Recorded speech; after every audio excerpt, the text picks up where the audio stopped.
Chair now recognizes the gentleman from Texas, Mr. McCaul. Thank you, Madam Chair. Thank you, Commissioner, for being here today. I want to follow up on some points that my colleague from Texas, Mr. Cuellar, made on the southbound interdiction efforts. And the figures I have, they're somewhere between $18 to $39 billion that flow from the U.S. Back into Mexico. And of course, that's speculative, but that's the estimate. Not to mention the guns. And I know we have the best teams down there. I've seen them. Very impressive.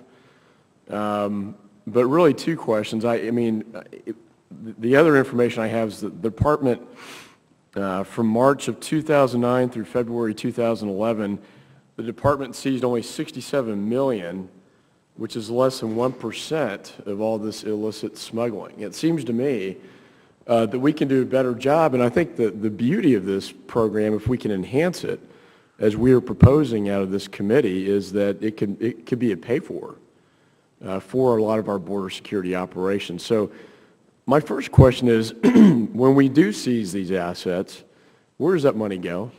That money goes into the forfeiture fund.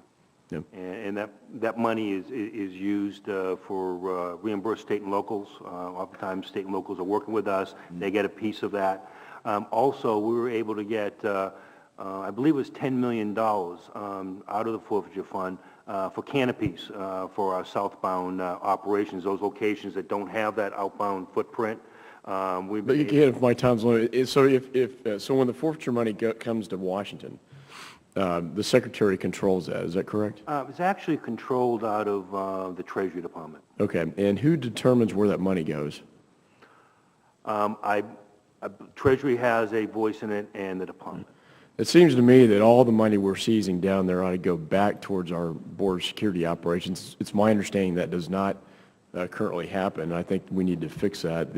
The second thing is, if we're only getting less than 1%, Mr. Rogers alluded to this as well, and you may be handcuffed to answer the question, but what can we do to enhance the best teams and the operations on the southbound interdiction?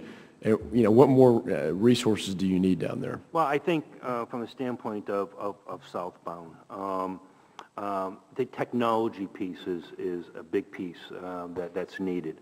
We have 111 southbound lanes going into Mexico. I believe less than half are covered by old license plate technology. We are in the process of deploying, as I said in my testimony here, starting off with handheld license plate readers, which I think are very, very important because that enables us to trigger our systems. We have also employed our officers with handheld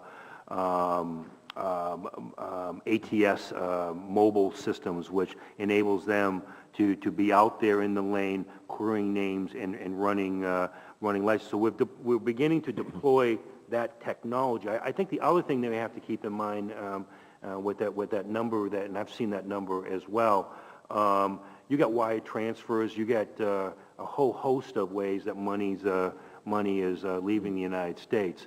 And I think we also have to keep in mind tunnels. We've seen an upshot in the number of tunnels. I think last year we found 12. This year we're already up to 11. That tells me a story that it's hard to get between the ports of entry and it's hard to get through the ports of entry, so they're going under us.